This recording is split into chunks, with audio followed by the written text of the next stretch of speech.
In the futuristic and dystopian city-state of Libya, a devastating Third World War shakes civilizations worldwide, leading global leaders to fear a Fourth World War.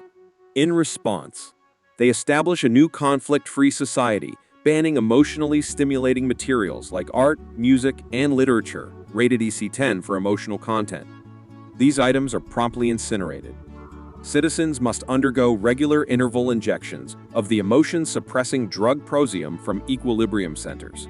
The Tetragrammaton Council, governed by the reclusive father, enforces uniformity using the grammaton clerics, skilled in the lethal gun kata martial art. Clerics locate and destroy EC-10 materials and pursue sense offenders, individuals experiencing emotions. Despite council efforts, a resistance movement, the Underground, opposes Libya. They conduct terrorist activities targeting Prozium factories. The Underground believes disrupting Prozium production could spark a rebellion, even if it is for a day. Operating within Libya and connecting with outsiders in the Nethers, remnants of cities destroyed in World War III, they preserve pre-war artifacts. Libyan death squads, comprised of police and clerics, target these outsiders. Back at headquarters, John watches the authorities' leader, Father, appearing on screens to promote the Prozium regimen and uphold the system's supposed achievement of peace, though he hasn't been seen in person in some time. John submits his report to Vice Consul DuPont, earning commendation for his work. DuPont inquires how John has become adept at identifying strong emotions, to which John attributes his ability to think like the enemy. DuPont then probes John about his family, and John reveals that his wife was arrested and incinerated as a sense offender some years ago. DuPont reproaches John for not detecting his own wife's criminality. Suspicion arises when John views a recording of Errol, his partner, behaving oddly. Investigating further, John unearths that Errol hasn't logged any evidence for weeks. Returning to the Nether, John encounters Errol reading a book in an abandoned church. Errol expresses his yearning for humans to experience emotions once more, even if it comes at a high cost. When Errol reaches for his weapon, John reacts swiftly, eliminating him. Before departing, John covers Errol's face with the book. John teams up with Brandt, who replaces Errol as his partner and aspires to match John's prowess. At home, John's son Robbie informs him of a boy he saw crying earlier and contemplates whether to report it. However, the father and son have an estranged relationship, with Robbie addressing John by his name instead of Dad. In a night's dream, John recalls the day his wife was apprehended. He initially resists the officers who entered his home, but stops once they reveal that his wife was a sense offender. As she departs, she kisses him and implores him not to forget her, while their two children watch. The following morning, John accidentally drops and shatters his Prozium vial. Robbie reminds his father to obtain a replacement from the Equilibrium Center. However, John arrives at the center to find it temporarily closed due to terrorist activity, and he must visit a different sector to receive a new supply. Bran arrives to escort John on a mission without John revealing his lack of today's Prozium. Together, John and Brandt execute a raid on a woman named Mary's home. John pushes Mary against a mirror, momentarily reminiscent of his wife. He overcomes this distraction, and the officers destroy the mirror for its artistic frame. They uncover a room filled with illegal items. Mary becomes desperate and seizes a gun, aiming it at John. To gain information on the Underground, John prevents Brandt from shooting her. Mary is transported to headquarters for interrogation, but she evades questions about the rebels and instead questions John's purpose in life. John explains that his purpose is to sustain a well-ordered society, but Mary challenges the circular logic in his reasoning, as his purpose essentially entails preserving his own existence. Before returning home, John watches the training of recruits to put his mind at ease. That night, John forgoes his Prozium injection, and he dreams of Errol's incineration, which he wakes up from as a nightmare. Feeling a sense of strangeness, he peels away the window's tint and watches the sunrise, experiencing emotions like awe. This revelation prompts him to rush to retrieve the syringe gun, but hesitates when it comes to injecting himself again. John proceeds to work, dropping his Prozium vials to destroy them and physically contacting another person to understand how it feels. He reorganizes his workspace within the office, making an impression on Brandt, who inquires about his unusual behavior. The next mission involves pursuing sense offenders in the Nether. During the raid, the officers engage in a fierce gunfight with the rebels. John momentarily locks eyes with a man Brant shoots, and the man's life fades away. Troubled by these newfound feelings and observations, John lets go of the lifeless body. The sight of blood on his hands further unsettles him. Amid the encounter, John discovers a hidden room filled with contraband and decides to explore further. Inside, John finds a vinyl record of Beethoven's Ninth Symphony and plays it while contemplating a snow globe. The music moves him to tears, leading him to drop the globe. The team proceeds to destroy everything. Brant notices John's retention of a book, reminding John of Errol. John explains that he will log it himself. When an officer reports the discovery of animals, which turn out to be puppies, confusion ensues as to why someone would possess animals in a house, with some officers speculating the rebels may have consumed them. Brant issues the order to execute the dogs. John attempts to object but can't articulate a reason. As the officers shoot the dogs, one puppy escapes and runs to John, who picks it up and is stunned to receive affection from the animal. Another officer tries to take the puppy back to complete the task, but John refuses, suggesting that it be tested for diseases. Sometime later, John engages in a discussion with DuPont, arguing against the execution of rebels. He suggests they should arrest and interrogate the rebels in accordance with the law. However, DuPont reveals that Father has issued a mandate ordering the immediate extermination of all rebels on site. Subsequently, John begins to observe Mary closely and requests the box containing her belongings. Among the items, he discovers a ribbon and secretly keeps it. In the evening, he travels to the Nether without realizing that Brant is following him. In the Nether, John attempts to set the puppy he saved free, but it continues to follow him. John returns the puppy to the trunk, even giving it his jacket and showing it affection. Officers arrive and surround him, requesting identification, which John left in his coat. The situation becomes tense, but one of the officers recognizes John and apologizes.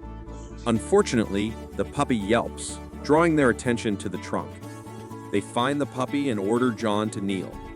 In a swift and unexpected move, John attacks the officers, using their weapons to eliminate them. More officers in waiting vehicles meet a similar fate, as John quickly dispatches them and leaves with the puppy. The next morning, John decides to hide his prosium vials behind the bathroom mirror before heading to work. His training for the day involves sword practice, with Brant joining him. They engage in a friendly yet intense combat session, and their skills prove to be closely matched. During the sparring, Brant taunts John, mentioning the mysterious Nether murders. He expresses satisfaction at the deaths of the officers, expecting an acceleration in the eradication of rebels. Their duel ends in a tie, and the two clerics proceed to raid a new sector in the Nether. While conducting their search, John encounters a group of rebels, but urges them to leave. The rebels are initially hesitant, fearing that John may shoot them from behind, but he guides them to a safe location. As they progress, they cross paths with officers, whom John confronts and defeats with unwavering determination, giving the rebels a chance to escape. After a relentless battle, John returns to find the rebels have been captured. Brant reveals that he anticipated John would lead the rebels to him and orders John to execute them. He even offers his weapon to John, but John hesitates before returning the gun to Brant, suggesting he retain his own firearm.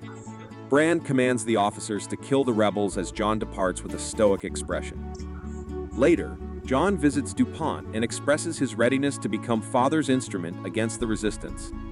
DuPont assigns him the mission to dismantle the underground. John then visits the morgue, where he apologizes to Errol's lifeless body for doubting him.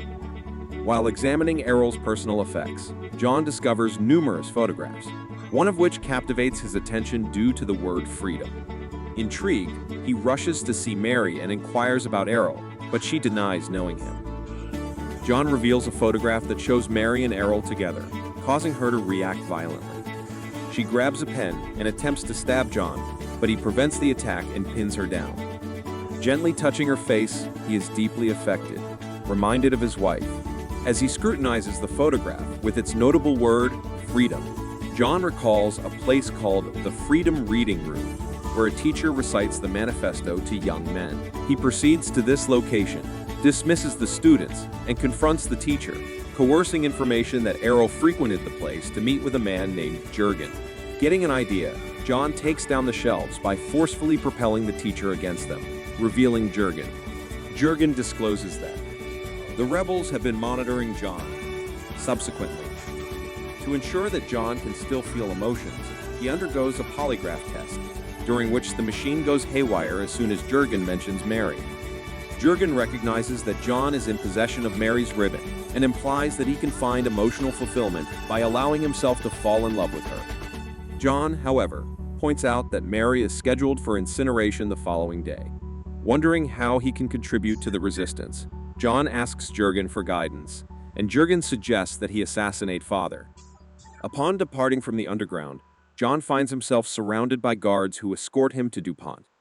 DuPont mentions rumors of a cleric who has ceased taking prosium and inquires about John's recent activities. John claims that he has been attempting to contact the rebels and assures DuPont that he will double his efforts. Later, upon returning home, John leaves another prosium vial inside the mirror. He watches his children sleeping, and Robbie, upon waking up, asks John what he's doing. John explains that he's merely checking to ensure that Robbie has been taking his daily doses. Robbie's unexpected address of Dad leaves John taken aback. The next day, John visits Mary, who finally realizes that he hasn't been taking his injections. She senses his confusion and distress and extends a comforting touch to his hand.